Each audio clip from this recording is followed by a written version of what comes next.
دیکھو میرا خادم اقبال مند ہوگا، وہ اعلیٰ و برتر نہایت بلند ہوگا۔ دیکھو یہ میرا خادم ہے جس سے میں خوش ہوں، اس کی آواز سنو۔ آج خداوند اپنے خادم کے ذریعے ہم سے ہم کلام ہونے کو ہے۔ ہم اس کے لیے دعا گو ہیں کہ وہ ہمیشہ خداوند کی حضوری میں اپنے آپ کو رکھے، سر سے لے کر پاؤں تک خداوند اپنے خادم کی حفاظت کرے اور اسے اپنے پاک مذبح پر قبول کرے۔ میں بڑی عزت اور احترام کے ساتھ پاسٹر نتھینیل کو دعوت دیتی ہوں کہ وہ آئیں اور خداوند کی زندہ آواز کو اور اس کے زندہ کلام کو جو آج خداوند نے آپ کو ہمارے لیے دیا ہے، ہم سب کو اس کلام سے سیر کریں۔ ویلکم پاسٹر جی۔ مسیح یسوع کے زندہ جلالی نام میں آپ سب کی خدمت میں میرا سلام پہنچے۔ کی گئی پرستش کے لیے خداوند کا شکر کرتا ہوں کہ سب نے خداوند کے نام کو عزت اور جلال بخشا، اور سسٹر سمر کا شکر گزار ہوں جو ہمیشہ ہی خداوند کے جلال کے لیے، اس کی خدمت کے لیے اپنے آپ کو پیش کرتی ہیں اور برکات سے معمور ہوتے ہوئے اس میں سرشار رہتی۔ بھائی سنجیو کا شکر گزار ہوں جنہوں نے کلام کے لیے دعا کی اور اس ناچیز کو یاد رکھا کہ ہم سب مل کر خداوند کے کلام کو سیکھیں اور اس سے برکت پائیں۔ آج کا کلام انتہائی سادہ الفاظ میں، ہم نے زندگیوں میں بارہا اس کلام کو سنا ہوگا اور آج بھی ہم اس کلام کو دہرانے کی کوشش کریں گے اور خداوند سے برکت پاتے ہوئے اس کا شکر کریں گے۔ وائس آف گاڈ کی آئی ڈی کا شکر گزار ہوں جی اس خاکسار کو موقع فراہم کرتی ہے کہ ہم سب مل کر خداوند کے کلام کو آپس میں سیکھیں، اور جب ہم کلام کو سیکھتے ہیں تو یقیناً ہماری برکات جو ہے وہ بڑھتی جاتی ہے۔ آج کا جو کلام ہے وہ ایک ایسا زبور سے لیا گیا ہے جو ہم اپنی زندگی میں بہت ہی خاص موقعوں پر اس کو گنگناتے ہیں اور عام رواجی طور پر بھی ہم اس گیت کو خدا ان کے جلال کے لیے گاتے ہیں۔ یہ زبور 24 سے لیا گیا ہے، تو میں گزارش کروں گا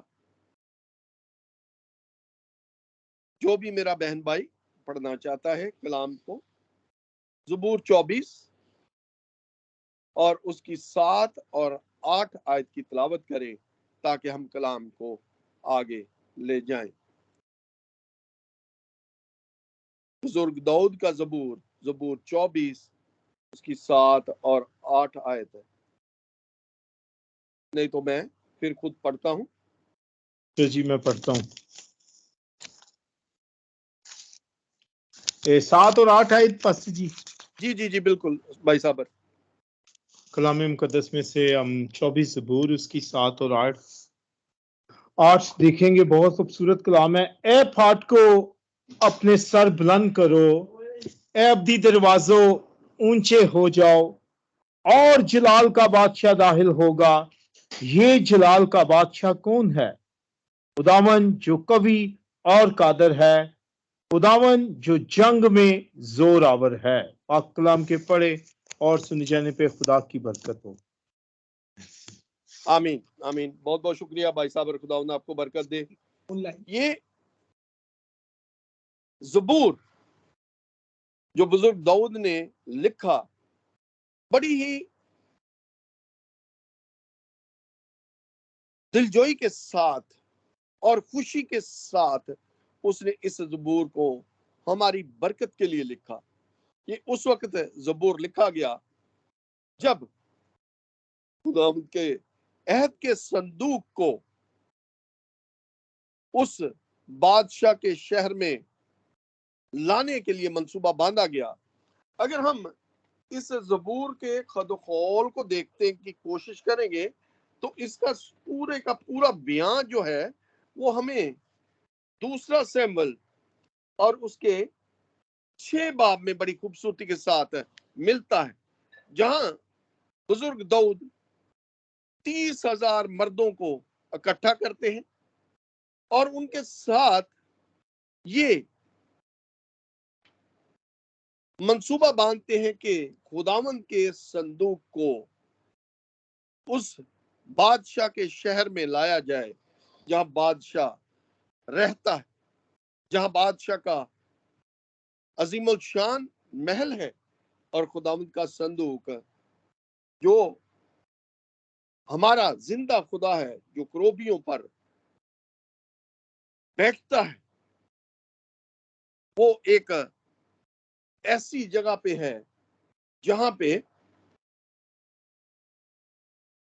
وہ عزت اور حشمت جو اس کے شان شیاں ہے نہیں، تو وہاں پہ خداوند کے صندوق کو شاہانہ طریقے سے تفوں سے، بانسریوں سے، ساز و آواز کے ساتھ، ناچ گانے کے ساتھ خداوند کے صندوق کو لایا جاتا ہے۔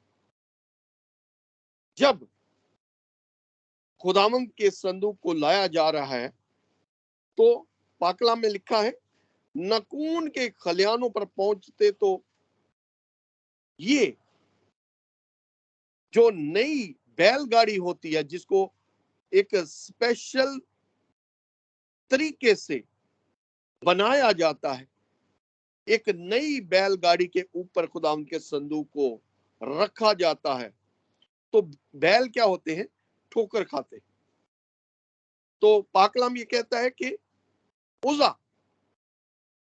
بڑھ کر وہ اپنی طرف سے ایک اچھے کام کو انجام دینا چاہتا ہے کہ خداوند کا صندوق کہیں گر نہ جائے، لیکن پاک کلام ہمیں یہ سکھاتا ہے کہ جو کام جس کو سونپا گیا ہے صرف اور صرف وہی انجام دے سکتے ہیں۔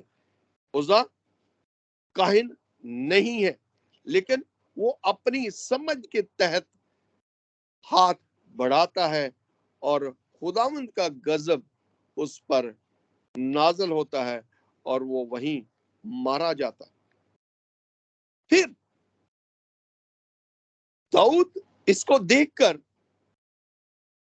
اس واقعے کو کہ عزا نے تو ایک اچھا کام کیا کہ اس نے آگے بڑھ کر اپنا ہاتھ صندوق کی طرف بڑھایا کہ خداوند کا عہد کا صندوق گر نہ جائے، تو وہ کیوں مارا گیا؟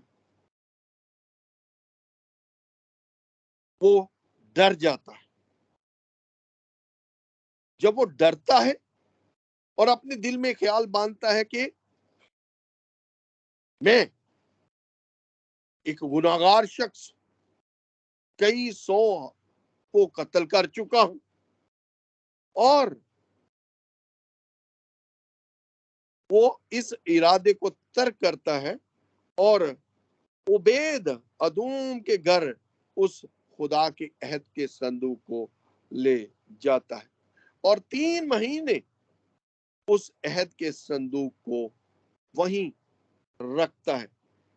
اور جب وہ یہ دیکھتا ہے کہ عہد کے صندوق کی وجہ سے عبید ادوم کی برکات بڑھتی جا رہی ہیں، تو وہ اس ارادے کو پھر سے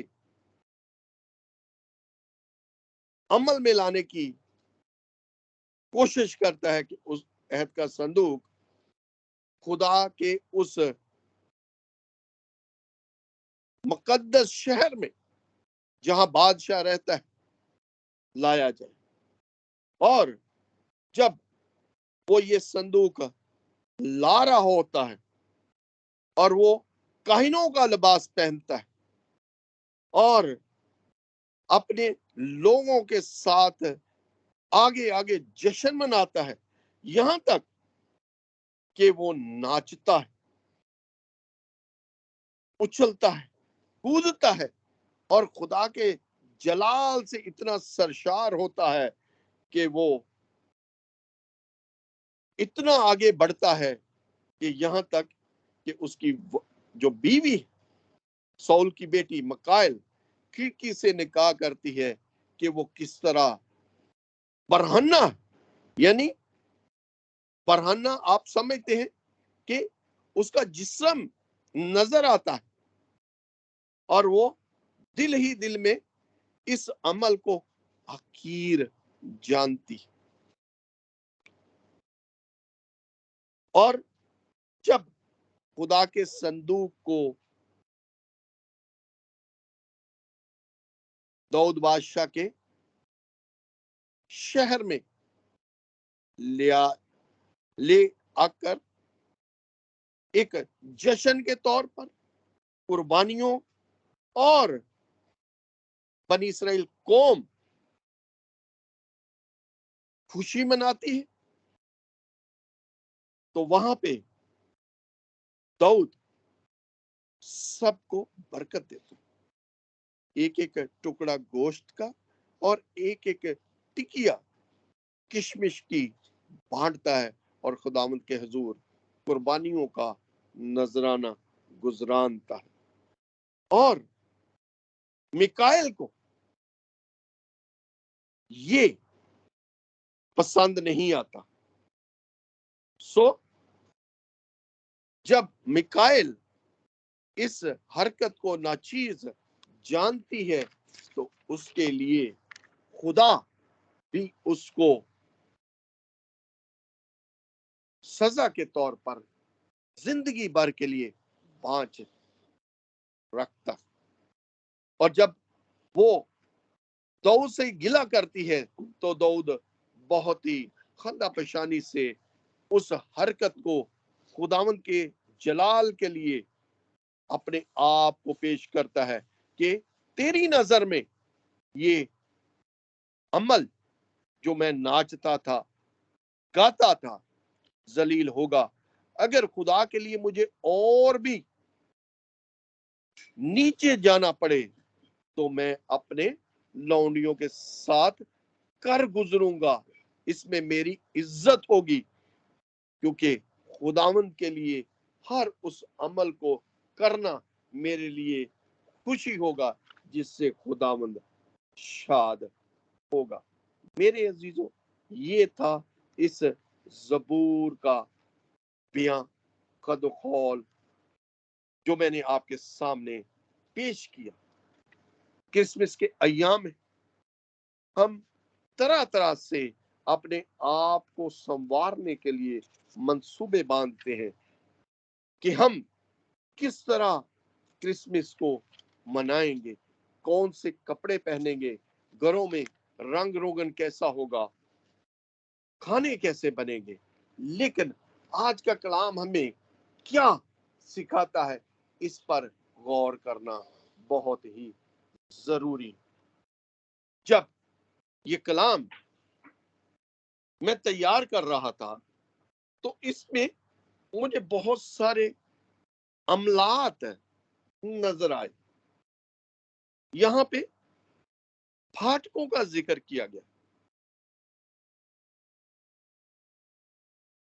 بند پھاٹک۔ اگر ہم اس زبور کو دیکھیں تو یہ زبور ایک خاص موقع پر بھی بڑی خوشی کے ساتھ گایا جاتا ہے۔ جب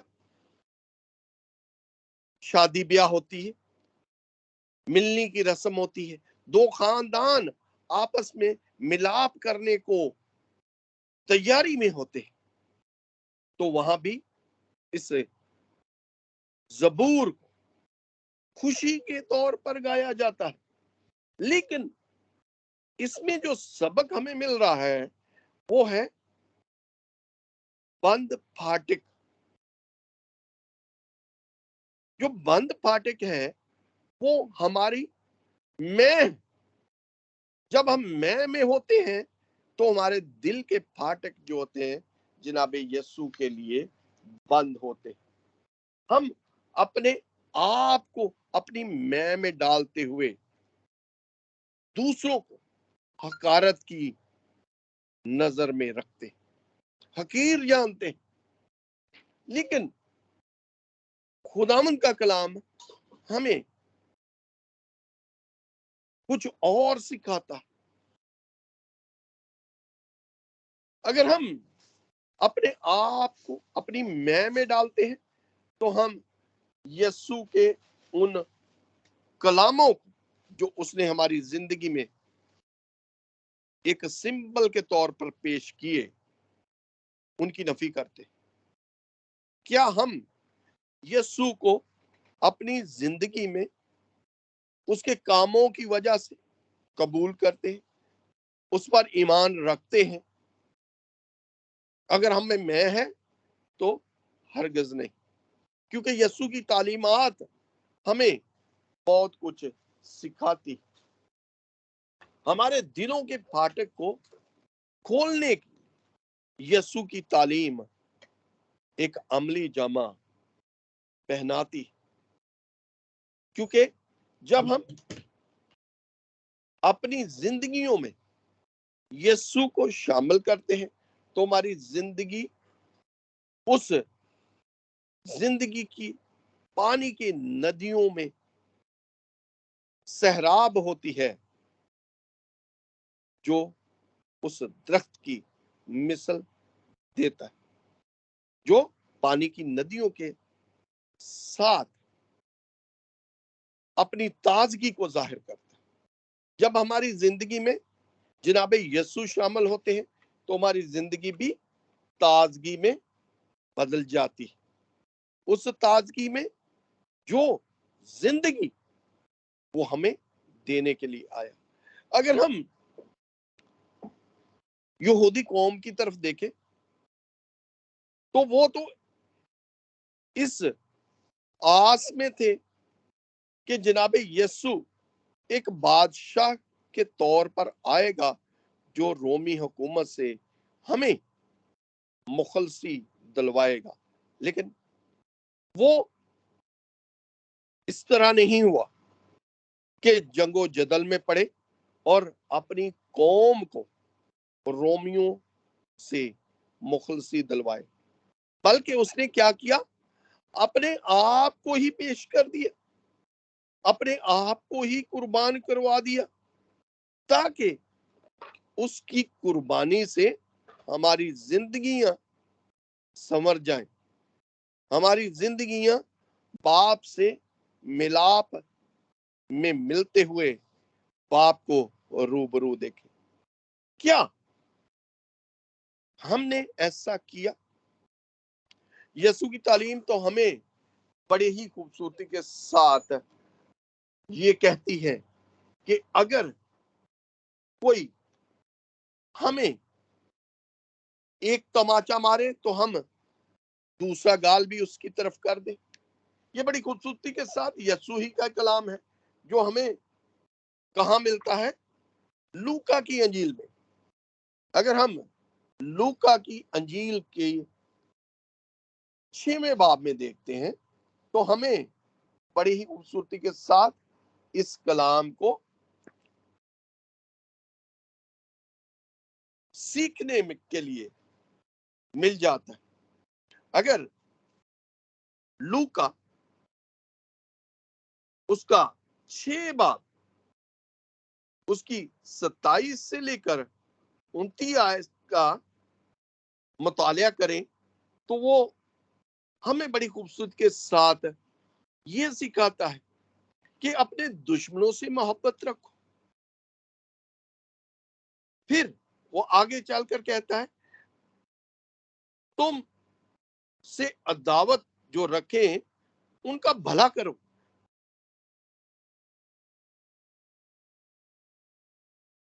تم پر جو لعنت کریں ان کے لیے برکت چاہو، تمہاری تحقیر کریں ان کے لیے دعا کرو، اور ایک گال پر تماچا مارے تو دوسرا بھی اس کی طرف پھیر دو۔ ایسی چیزیں کیا ہم اپنی زندگی میں کرتے؟ میرے خیال کے مطابق اس دنیا میں کوئی ایسا بشر نہیں جو یہ کرتا.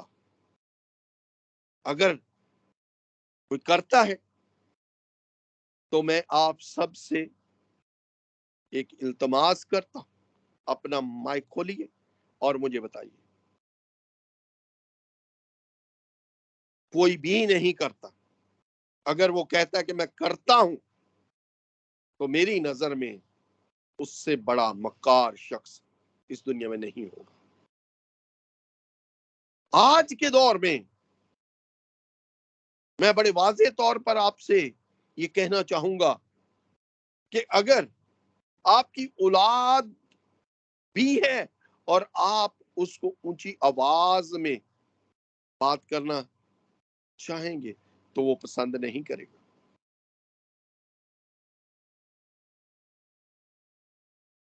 اپنے دشمنوں سے ہم تو یہ کہتے ہیں کہ اگر کوئی اوے کہتا ہے تو ہم تو کر کے اس کو بلاتے ہیں. ہم سے جو عداوت رکھتے ہیں ہم ہمیشہ ہی اس کوشش میں رہتے ہیں کہ کس طرح ہم اس کو نقصان پہنچائیں.